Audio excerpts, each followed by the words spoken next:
ગુજરાત યુનિવર્સિટીમાં ચાલતા ગેરવહીવટને લઈ એનએસયુઆઈએ વિરોધ કર્યો. એનએસયુઆઈના યુથ કોંગ્રેસ કાર્યકર્તાઓએ વિરોધ નોંધાવ્યો. યુનિવર્સિટીની જમીન બારોબાર સિન્ડિકેટ સભ્યોને પધરાવી દેતા વિરોધ છે. શ્વેતા સુતરિયા દ્વારા ખંડણી માંગવાને લઈને પણ વિરોધ. કોંગ્રેસના મુખ્ય પ્રવક્તા મનીષ દોશી પણ વિરોધમાં જોડાયા છે. અને આ મુદ્દે આપણી સાથે અર્પિત જોડાયેલા છે. અર્પિત, ગુજરાત યુનિવર્સિટીમાં ચાલતા ગેરવહીવટને લઈ એનએસયુઆઈ મેદાને છે, વિરોધ પ્રદર્શન કરી રહ્યું છે.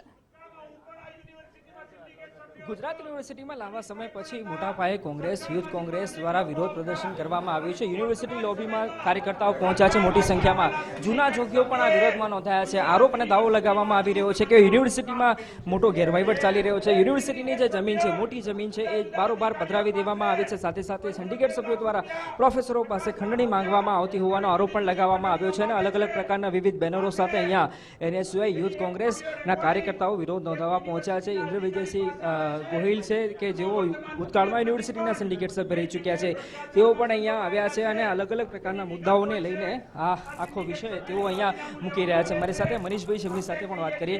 મનીષભાઈ, અચ્છા, આપ જોઈ રહ્યા છો કે આ અલગ અલગ મુદ્દાઓ સંદર્ભે અહીંયા વાતને મૂકવામાં આવી રહી છે. આજે આ વિરોધ નોંધાવવામાં આવ્યો છે. આપનો શું દાવો છે અને શું આરોપ છે?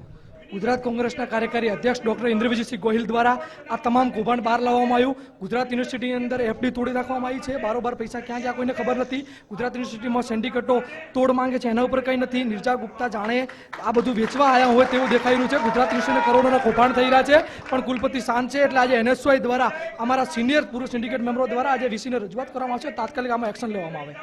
જોઈ રહ્યા છો કે એનએસયુઆઈના કાર્યકર્તાઓ અહીંયા પહોંચ્યા છે, વીસી લોબીમાં અહીંયા બેઠા છે અને ઇન્દ્ર વિજયસિંહ ગોહિલ દ્વારા અલગ અલગ જેટલા મુદ્દા છે એ મુદ્દાઓને લઈને એમના સમક્ષ મૂકવામાં આવી રહ્યો છે.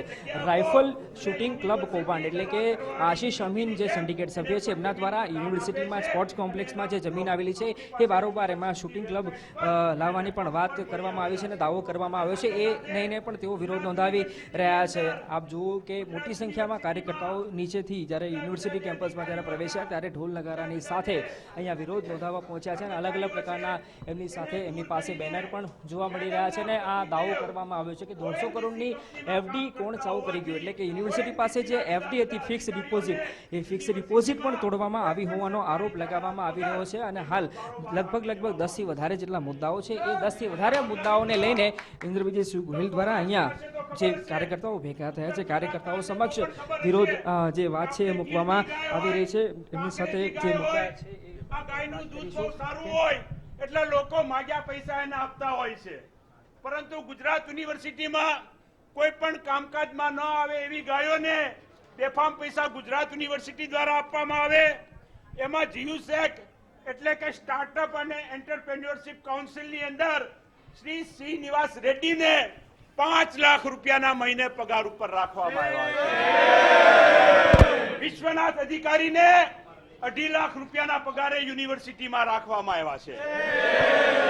માનસિંહ રાઠોડને 1.5 લાખ રૂપિયાના પગારે યુનિવર્સિટીમાં રાખવામાં આવ્યા છે. ગુજરાત યુનિવર્સિટીના ચીફ એકાઉન્ટન્ટ અધિકારી તરીકે દિનેશ કુમારને પણ બહારથી લાવવામાં આવ્યા છે. એને પણ 2 લાખ રૂપિયા મહિને યુનિવર્સિટીના એસ્ટેટ અધિકારી ઝા કરીને છે, ચંદ્રશેખર ઝા, એમને દર મહિને 2 લાખ યુનિવર્સિટી દ્વારા આપવામાં આવે છે. આવા અનેક અધિકારી, દાખલા તરીકે મેડમ સાથે જૂના જોડાયેલા પવન પંડિતને યુનિવર્સિટીમાં 2.5 લાખ રૂપિયાનો પગાર આપવામાં આવતો હોય. એક અધિકારી તો એવા છે કે જે દિલ્હી રહે છે, મહિનાની અંદર માત્ર 5 દિવસ યુનિવર્સિટીમાં આવે છે. આવા રાજ ચાવલા નામના અધિકારીને 2 જગ્યાએથી પગાર પડે છે, 2 લાખ રૂપિયા જેટલો. બીજા એક અધિકારી ગણેશ ચોકિયાલ કરીને છે, મહિને 2.5 લાખ રૂપિયાનો પગાર ગુજરાત યુનિવર્સિટીમાં એમના ખાતે પડે છે. આ તમામ બાબતોનો જવાબ માંગવા માટે આપણે આજે ગુજરાત યુનિવર્સિટીમાં આવ્યા છીએ. ગુજરાત યુનિવર્સિટીની અંદર આવેલો ટેનિસ કોર્ટ કોઈ પણ કોન્ટ્રાક્ટ કે ટેન્ડર વગર યુનિવર્સિટી બારોબાર કોઈને આપી દે. સાથે સાથે 60 લાખથી વધારે રૂપિયાની કોમન એડમિશન ટેસ્ટની એક્ઝામની એન્ટ્રન્સ એડમિશનની જે ટીમ હતી, એમાં વિદ્યાર્થીઓના આવેલા 60 લાખ રૂપિયા અધિકારીઓને વચ્ચે બારોબાર વેચી પણ દેવામાં આવે છે. હમણાં તમારા બધાના ધ્યાનમાં આવ્યું હશે કે અપને અપને રામ કુમાર વિશ્વાસનો એક કાર્યક્રમ ગુજરાત યુનિવર્સિટીમાં કરવામાં આવ્યો. 1 કરોડ રૂપિયાનો ખર્ચો ગુજરાત યુનિવર્સિટીએ કાર્યક્રમમાં કર્યો છે. સાથે હું જણાવું તમને કે સરકારનો નિયમ છે કે કેબિનેટ મિનિસ્ટર પણ વિદેશ પ્રવાસે જાય તો ઇકોનોમી ક્લાસમાં જવાનું, પરંતુ આપણી યુનિવર્સિટીના કુલપતિ બિઝનેસ ક્લાસ અને ફર્સ્ટ ક્લાસમાં મારાના તમારા પૈસે વિદેશની યાત્રાઓ કરતા આવ્યા છે. તમામ મુદ્દાઓને લઈને આપણે યુનિવર્સિટીમાં રજૂઆત કરવા આવ્યા છીએ. સરકાર સામે પણ રજૂઆત કરવાના છીએ કે તાત્કાલિક અસરથી ગુજરાત યુનિવર્સિટીનું ઓડિટ કરવામાં આવે. જે કોઈ લોકો દોષિત છે એમને જેલના સળિયાની પાછળ નાખવામાં આવે અને આ ગુજરાત યુનિવર્સિટી ગુજરાત રાજ્યની સ્થાપના થઈ એ પહેલા બનેલી યુનિવર્સિટી છે. અનેક શ્રેષ્ઠીઓએ વિદ્યાર્થીઓ માટે શૈક્ષણિક હેતુ તો આપ જોઈ રહ્યા છો કે યુનિવર્સિટી કેમ્પસમાં અલગ અલગ મુદ્દાઓને લઈને અહીંયા વિદ્યાર્થીઓ સમક્ષ મૂકવામાં આવ્યા છે અને થોડી વારમાં યુનિવર્સિટીના સત્તાધીશો સમક્ષ આ રજૂઆત કરવામાં આવશે. જી અર્પિત, જોડાવા બદલ આભાર આપનો.